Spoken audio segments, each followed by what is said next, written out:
Rockford opened the state's first two-lane roundabout at Auburn in Maine. And hundreds of crashes later, it's clear the so-called Wreck-It roundabout is flawed.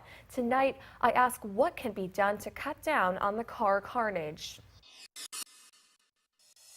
Seems like a fender bender every day.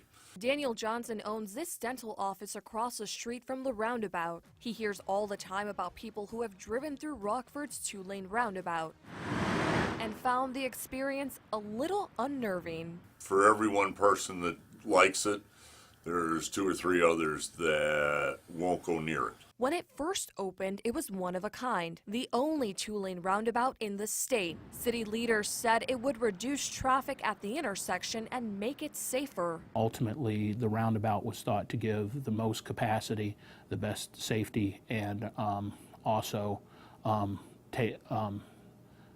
affect the least amount of properties. But it hasn't exactly worked out that way. In the first 6 months of 2012, before the roundabout was built, just 3 accidents were reported at Auburn and Maine. But in 2014, that number shot up to 86 at the newly installed roundabout. And it got worse. In 2015, the number of crashes rose to 91. 2016 seems to continue that trend, with 71 collisions for the month of January through late October, so just a bit lower than the year before, from 7.6 accidents per month in 2015 to 7.1 in 2016. Everyone just getting used to it. As you've seen year after year, they're slowly coming down, those accident numbers. I think you'll begin to see that as people become more accustomed. McNamara thinks added signage could help.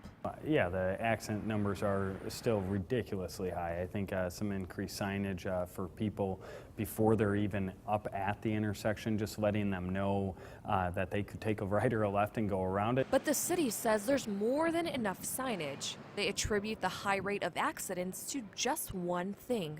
It's mostly user error. It's people not yielding when they should, or changing lanes, not turning, not following this proper signage.